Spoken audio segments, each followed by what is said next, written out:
What's up guys, iOS 11 was released today. I'm sure a lot of you before updating wanted to see, is it faster, is it slower, how is the performance on my device? So that's why I assembled every single iPhone that currently supports iOS 11 right now, including the 5S, 6, 6S, SE, iPhone 7, and 7 Plus series, just to give you a very solid idea in many areas, many tests, how iOS 11 is compared to iOS 10.3.3. So iOS 11 versus iOS 10.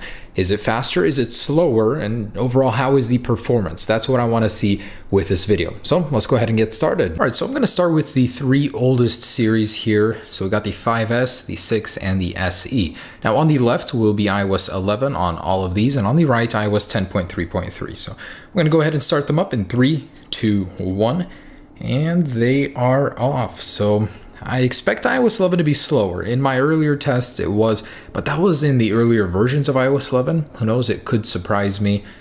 For some reason this is a really dim screen. I noticed that in iOS 11 it does this weird thing where it starts booting up, flashes, turns on again, and there we go. So iOS 10 did turn on first on the iPhone SE series, also on the iPhone 6 by a considerable 5 seconds at least. Also the 5S on iOS 10 beat the iPhone 6 and iOS 11. Interesting. There we go.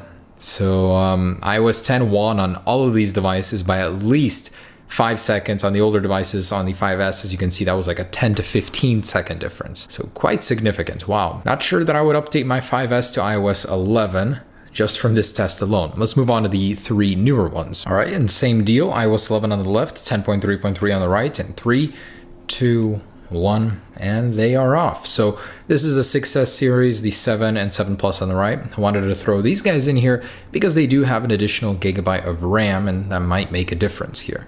There's that bothersome flashing on iOS 11. Don't even know why it does that.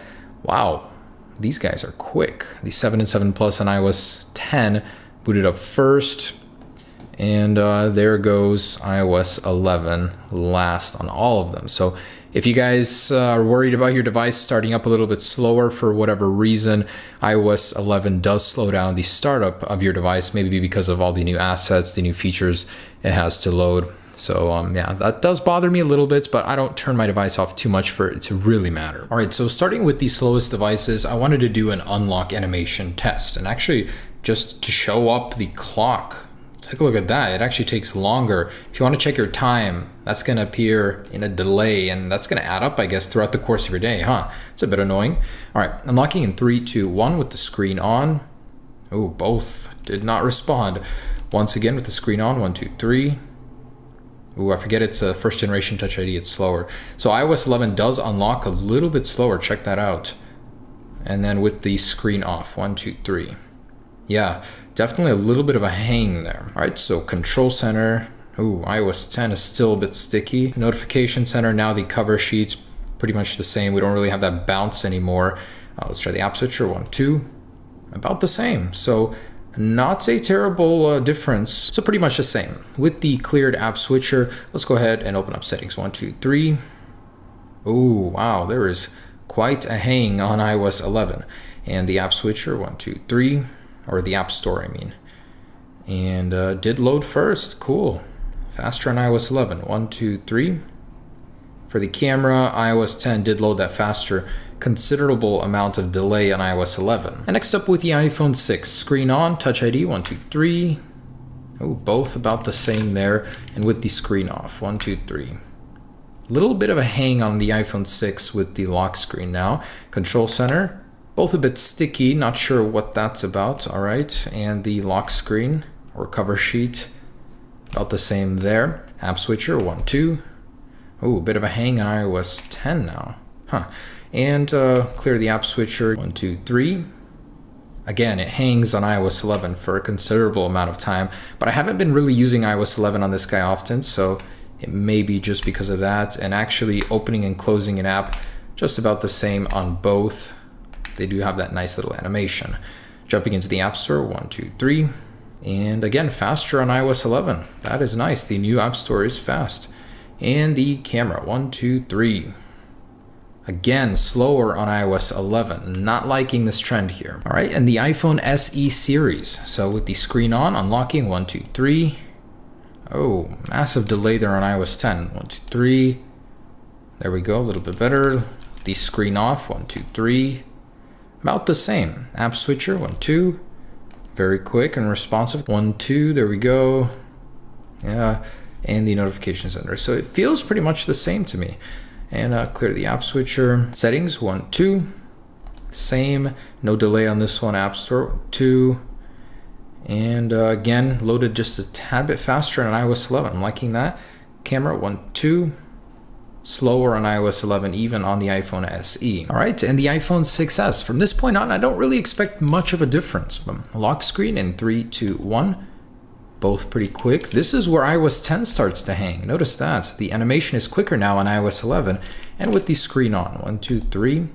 Definitely faster on iOS 11. Wow, this is the turning point. 6S. Now, Control Center, 1, 2, 3. Both pretty much the same. I don't like how sticky this one feels. It doesn't have the bounce that iOS 10 did. And Notification Center, 1, 2. About the same. Then again, you don't waste time with the bounce, like trying to wait for it to finish the animation. So I guess Apple thought that through. And the App Switcher, 1, 2. And Settings, 1, 2. Same. App Store, 1, 2. Let's see, both a little slow on this one.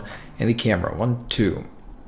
Again, slower on iOS 11. All right, and the iPhone 7, here we go. Lock screen animation, 1, 2, 3. Ooh, a little bit faster on iOS 11, still screen on, 1, 2, 3. Definitely faster. Wow, that is impressive. 1, 2, 3. I think that alone is a very compelling reason to update to iOS 11, just because you spend a lot of your time waiting for your device to unlock.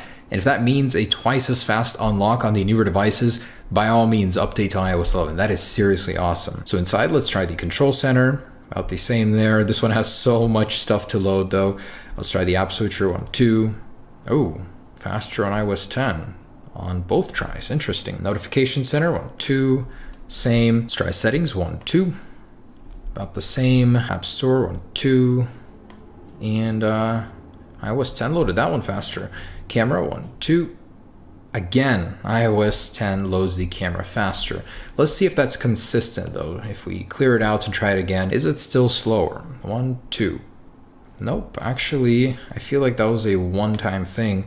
1, 2. Oh no, it is. It does have a tiny little delay before opening. And the 7 Plus series with that additional gigabyte of RAM. 1, 2, 3. Ooh, about the same on this one. 1, 2, 3. A little bit slower on iOS 10, and with the screen on, 1, 2, 3. So yeah, with the screen on, you do get a little bit of a faster animation. Definitely, yeah, I'm liking that. Control Center, bit of a delay just because I have so many icons on iOS 11. App Switcher, 1, 2. iOS 10. Yeah, there's a hang for some reason. Notification Center, about the same there. And the Settings app, 1, 2. Same. App Store, 1, 2. And iOS 10 loaded that one first. And the camera, 1, 2. So that's it for the actual speed portion of this. Next up, I wanted to do some benchmarks and see all of these devices compared to their iOS 10 counterpart. How do they do in a Geekbench? All right, guys, and here are those scores. So this is the 5S, the iPhone 6, SE, the iPhone 6s, iPhone 7, and 7 Plus. In general, what we can see is that iOS 11 does have a lower score in most areas than iOS 10, but it's so close, such a close call that you really can't say that iOS is slower based on this alone. Overall though, the multi-core score for iOS 11 seems to be higher. It's the single core that's lower in most phones, so pretty close all around here. I just thought I'd throw in the Antutu benchmarks, which seem to be all over the place. iOS 11 in some cases is lower, in some cases drastically higher than iOS 10. Very interesting. All around though, on the newer devices, it seems iOS 11 is faster here. All right guys, there it is, my ultimate iOS 11 speed test, comparing it on all devices. What is my conclusion? My conclusion is that iOS 11 in most cases is either the same speed as iOS 10 or a little bit behind. In terms of unlock animations, if you have a newer device than an iPhone 6s, it's going to be faster. It's much better. It unlocks your device with the screen on much faster. So overall, I would say this is a worthy update to iOS 10.3.3. Apple has been working on this thing for a very long time. This has the record amount of betas before release, and it all shows here. The only thing, my only complaints concerns with it is how buggy it is at the moment. There's a lot of visual glitches. The rotation landscape bugs are still there for whatever reason. Apple still has a long way to go. So I would totally recommend, if you guys haven't updated yet, to just wait until iOS 11.1 or the future updates come out. It will definitely get better, because right now you definitely see the optimization isn't fully there, and it's still sort of in a beta, I guess you could say. But from a purely speed standpoint, it doesn't make your device that much slower, if anything just a little bit, not very noticeable in day-to-day life. So it is a worthy update to iOS 10 in the speed department. Stability still has a lot left to be desired. So hopefully this video made it a little bit easier for you to decide whether or not iOS 11 is for you on your device. Thanks for watching, guys, and if you do update, let me know how it goes in the comments down below. Peace.